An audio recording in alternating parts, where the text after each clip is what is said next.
Chennai அரும்பாக்கத்தில் RK pharma என்ற ஒரு தனியார் மருத்துவ நிறுவனத்தில் வந்து உணவு பாதுகாப்புத்துறை அதிகாரிகள் தாய்ப்பால் விற்பனை செய்யப்படுவதாக உள்ள தகவலை எடுத்து சோதனை எடுத்து அங்கே தாய்ப்பாலை பறிமுதல் செஞ்சிருக்காங்க. உணவு பாதுகாப்புத்துறை அதிகாரி மருத்துவர் சதீஷ்குமார் நம்மிடம் இருக்கார். சார், இப்போ வந்து இங்கே என்னென்ன மாதிரியான சோதனைகள் செய்யப்படுது, தாய்ப்பால் எவ்வளவு பறிமுதல் செய்யப்பட்டு? இன்னைக்கு பார்த்தோம்னா இந்த அரும்பாக்கத்தில் வந்து திடீர்னு ஒரு சோதனை வந்தோம். எங்களுக்கு வந்து இன்ஃபர்மேஷன் நிறையா நாங்கள் வந்து கேதர் பண்ணோம். முதலே நாங்கள் சொல்லியிருந்தோம் சென்னை முழுக்க வந்து இது மாதிரி எங்கெங்கெல்லாம் இந்த தாய்ப்பால் விற்பனை செய்கிறாங்க அப்படின்றதுக்காக.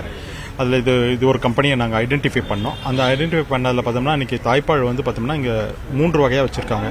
3 வகையான ரேட்டுக்கே வச்சுட்டு இருக்காங்க. ஒன்று மில்க் ஃபார்ம்லேயே இருக்குது டைரெக்டாக பாட்டிலில், இன்னொன்று வந்து சேசட் ஃபார்மில் பவுடர் ஃபார்ம்லேயும் வச்சுருக்காங்க. ஸோ இந்த கிட்டத்தட்ட பார்த்தோம்னா ஒரு 350-400 பாட்டில்ஸ் பக்கமாகவே இங்கே இருந்தது. அதை நம்ம எல்லாமே கைப்பற்றியிருக்கோம். சேசட் வந்து ஒரு 800-900 பக்கமாக இருக்கும். சேசட்ஸ் மட்டும் நான் கரெக்டாக சொல்கிறேன். அந்த சேசட்ஸ் எல்லாமே இப்போ வந்து நம்ம உணவு பாதுகாப்பு லெபார்டரிக்கு நம்ம அனுப்புகிறோம். அந்த டெஸ்ட் வரணும். அந்த டெஸ்ட்டில் பார்த்தோம்னா இவங்கன்னா 1 இயர் வந்து லைஃப் கொடுக்குறாங்க. அப்போ வந்து ப்ரிசர்வேட்டிவ் எதாவது ஆட் பண்ணியிருக்காங்களா, இப்போ எங்களோட லைசன்ஸும் இல்லை, எங்களுக்கு நிறைய சந்தேகங்கள் இதில் இருக்குது. அதனால் கண்டிப்பாக இந்த லேப் ரிசல்ட் வந்த உடனே நாங்கள் அர்ஜென்ட்டாகவே நாங்கள் கமிஷனருக்கு வந்து ஸ்பெஷல் ரிக்வஸ்ட்டாக வச்சுருக்கிறோம். அது பிரகாரம் அவங்க வந்து லேபில் சீக்கிரமாக பண்ணி கொடுப்பாங்க. வந்த உடனே இவங்க மேலே நடவடிக்கை. இப்போ தாய்ப்பால் எங்கேருந்து வாங்கியிருக்காங்க, எந்த மாநிலத்திலேருந்து வந்து இங்கேருந்து தான் வாங்கினாங்களா இல்லை வெளியிலேருந்து வந்திருக்கா, எங்கெங்கெல்லாம் விற்பனை செஞ்சுருக்காங்கன்னு ஏதாவது தகவல் இருக்கு? இது மெயினாக பார்த்தோம்னா எல்லாமே வந்து கர்நாடகாவிலேருந்து வந்திருக்குது. கர்நாடகா ஒரு பிரபலமான ஒரு நிறுவனத்திலிருந்து இவங்க வாங்கியிருக்காங்க. அந்த நிறுவனம் அங்கே வந்து இப்போ தாய்ப்பால் வந்து அவங்க சேகரித்து அவங்க வந்து ப்ராசஸ் பண்ணி கொடுக்கறதா அவங்க சொல்லியிருக்காங்க. அது வந்து FSSAI நாம்ஸ் பிரகாரம் இருக்கா என்னன்றது எங்களுக்கு ஒரு சந்தேகம் எழுகிறது. அந்த சந்தேகத்தின் அடிப்படையில் தான் இந்த பறிமுதல் எல்லாமே நாங்கள் இப்போ பண்ணுறோம். எந்த விதமான இது கொடுக்கக்கூடாது. இப்போ இதே தாய்ப்பால் வந்து நமக்கு வந்து எல்லா கவர்மெண்ட் ஹாஸ்பிட்டல்ஸ்லேயும் மெடிக்கல் காலேஜஸில் இருக்குது.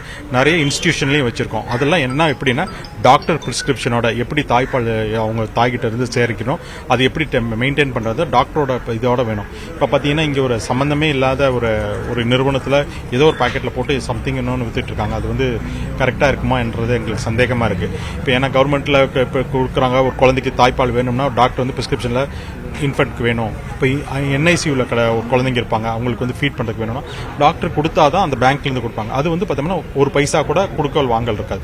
இது பார்த்தீங்கன்னா 1200 1300 ஒரு பாட்டில் விற்கிறாங்க. அப்படின்றப்போ இது கமர்ஷியலாக ரொம்ப பண்ணிட்டு இருக்காங்க. அதனால இதில் வந்து ப்ராப்பராக நம்ம வந்து செக் பண்ணணும். ஸோ எக்ஸ்பைரி டேட் வந்து 1 வருஷம் வரைக்கும் கொடுத்துருக்காங்க. இந்த 1 வருஷம் வரைக்கும் ஒரு தாய்ப்பாலை வச்சிருக்க முடியுமா? அது சாத்தியமா சார்?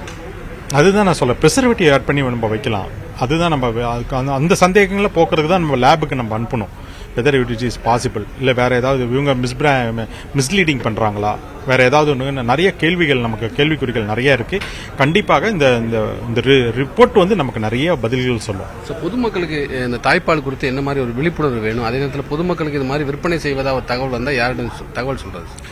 தாய்மார்களுக்கு நான் சொல்றது என்னன்னா, இது மாதிரி நீங்க தாராளமா வந்து ஒரு குழந்தைக்கு பால் இல்லை, ஒரு அம்மாட்ட சில பேத்துக்கு வந்து பால் சுரக்காது, அந்த குழந்தைங்களுக்கு நம்ம பால் கொடுக்க முடியாத சூழ்நிலையில இருக்கலாம். அந்த மாதிரி தாய் டு தாய் அவங்க ரெக்வஸ்ட் பண்ணாங்கன்னா தாராளமா ஃப்ரீயா குழந்தைக்கு ஃபீட் பண்ணி கொடுக்கலாம். அதெல்லாம் ஒரு சில தாய்மார்களுக்கு வந்து எக்ஸஸ் ஆஃப் மில்க் செக்ரேஷனும் இருக்கும். அப்போ வந்து அவங்களுக்கு வந்து மார்பு கட்டிட்டு பயங்கர பெயின், அப்போ வந்து ஏதாவது வந்து கொடுக்கணும். அந்த மாதிரி இருக்கக்கூடிய தாய்மார்கள் தயவுசெய்து பக்கத்தில் இருக்கக்கூடிய ஒரு மெடிக்கல் காலேஜோ மெட்டர்னிட்டி ஹாஸ்பிட்டல் கவர்மெண்டால ரெகக்னைஸ் செய்யப்பட்ட ஒரு அங்கீகார பேங்க்ஸ்னு நிறைய இருக்கு, அரசாங்கம் நிறைய ஓபன் பண்ணிருக்காங்க. அங்க போயிட்டு தாய்மார்கள் ஃப்ரீயாவே கொடுக்கலாம். ஸோ அந்த மில்க்ல எந்த பிரச்சனையும் இல்லை அப்படின்னு சொல்லி அவங்க பேங்க்ல எல்லாம் டெஸ்ட் பண்ணிட்டு, அந்த மில்க் பேங்க்ல டெஸ்ட் பண்ணிட்டு அதை வந்து திரும்ப இன்னொரு குழந்தைங்களுக்கு கொடுப்பாங்க. அந்த மாதிரி கொடுத்து பண்ணாங்கன்னா ரொம்ப ரொம்ப நல்லது. அந்த மாதிரி விழிப்புணர்வு.